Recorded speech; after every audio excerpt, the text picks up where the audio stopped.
These creatures just hung around for quite some time. They're like irregular shapes, but all like, just like two-dimensional, like cardboards, walking around, moving around, making noises and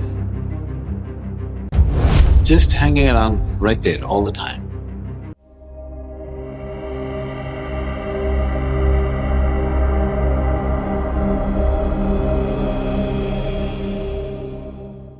Namaskaram Sadhguru. Our scriptures and even our temple sculptures depict many kinds of beings like Ganas and Yakshas. Are these the same beings that are visiting Manasarovar?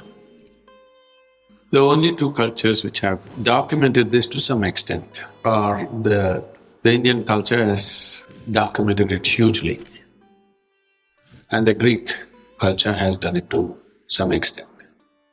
When we say beings from another realm, these are only two cultures which are describing definite forms. So here we have Yakshas, Gandharvas, Ganas, Kinnaras, Apsaras, Kritikas, and there's so many like this. I think we have well-recognized beings from other realms, at least over 11, 12 varieties of them. Greeks also have similar numbers recognized. The best library of this kind is in Adyar, in Chennai. The Theosophical Library is supposed to have immense collection of occult books which deal with all these aspects.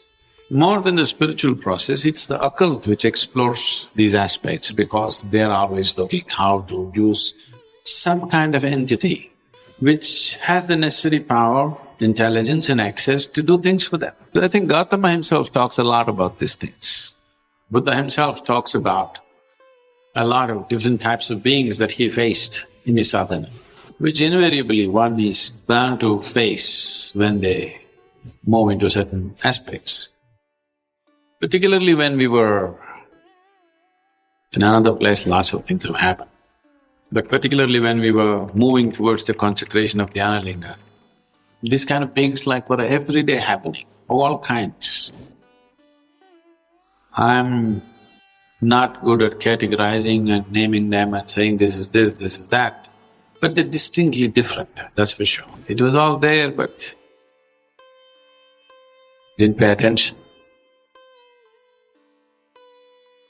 But elsewhere, I have paid attention to some of these things, but it is wasteful in many ways because none of them will be of any spiritual significance to me.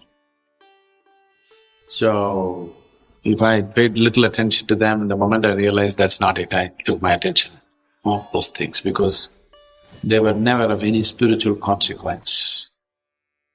They were only the existential consequence. If you want to explore the existence, yes. But if you want to know this, they're of no use because they're just in a different form, as ignorant as you are.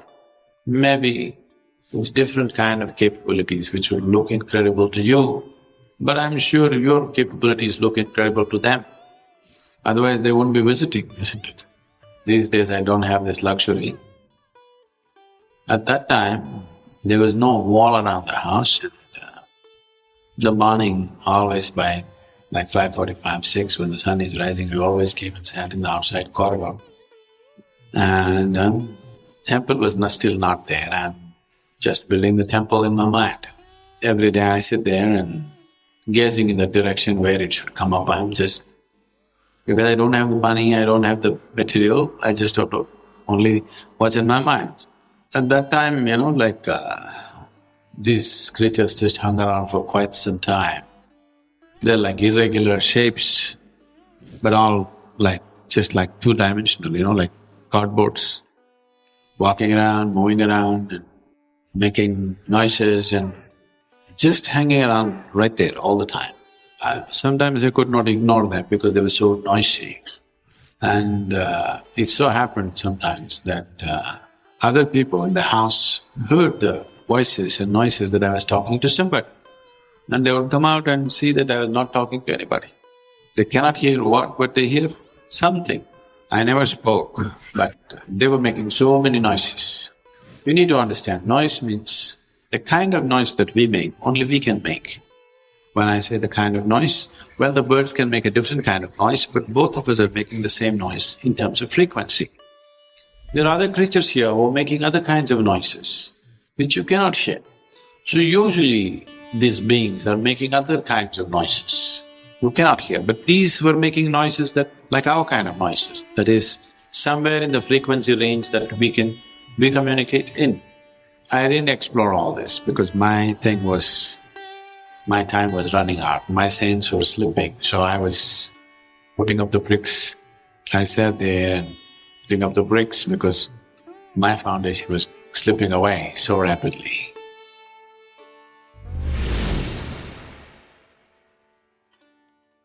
The spiritual process is like a journey, constant change, always new terrain. If ignorance was bliss, by now the whole world should be blissed out. Love is not something that you do, it is something that you can become. Those who want to leave footprints will never fly. Emotion is the juice of life. When out of control, it becomes madness.